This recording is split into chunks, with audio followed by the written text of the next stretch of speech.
Bueno, buenas tardes, espero que se encuentren súper bien.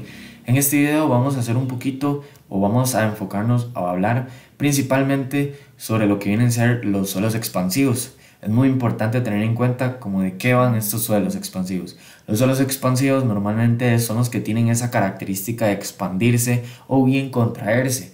Esto se debe a su tipo de partícula o su tipo de material que compone este suelo, que vienen a ser normalmente arcillas.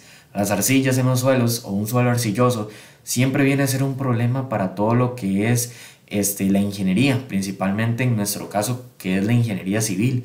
Y es que es un suelo bastante inestable, por lo que hay que tener en cuenta que nuestras infraestructuras siempre van a llevar las cargas al suelo. Este tipo de suelo no las va a soportar. Al ser un suelo realmente inestable, va a generarme una fuerza de empuje, ¿verdad?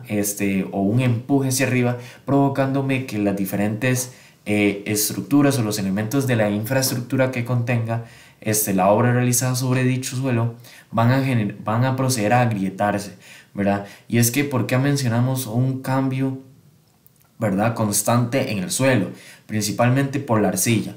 La arcilla tiende a absorber mucha humedad y ahí estaríamos hablando sobre una condición expansiva. Pero cuando estemos hablando o cuando el poro de la arcilla se encuentre totalmente seco, el suelo se va a contraer.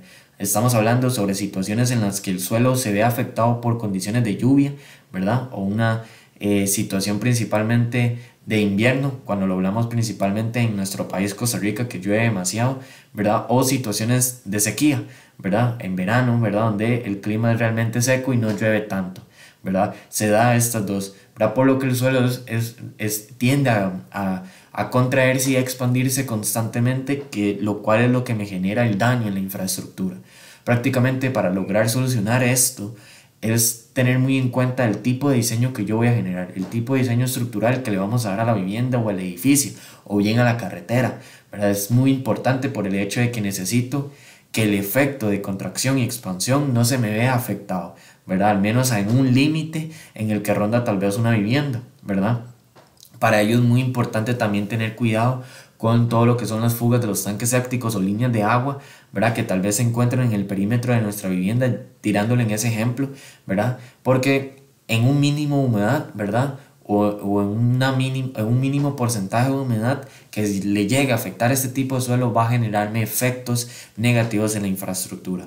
Por eso es muy importante tener en cuenta el diseño. Principalmente podríamos hablar sobre el diseño y el buen estudio que podemos. Siempre el estudio del suelo siempre es importante, es uno de los primeros pasos que debemos de tener en cuenta para saber cómo debo yo diseñar la infraestructura, porque no siempre será que, bueno, puede ser que estemos trabajando o vayamos a trabajar en un suelo que sea insaturado o bien expansivo, a como no, ¿verdad? Pero todos los suelos son diferentes y siempre es importante reconocer el comportamiento que estos van a tener para saber o tener en cuenta ingenierilmente cuál es el diseño que yo le debo dar a la infraestructura para que éste pueda llevar todas las cargas al suelo y que el mismo suelo no me genere efectos contrarios a la infraestructura.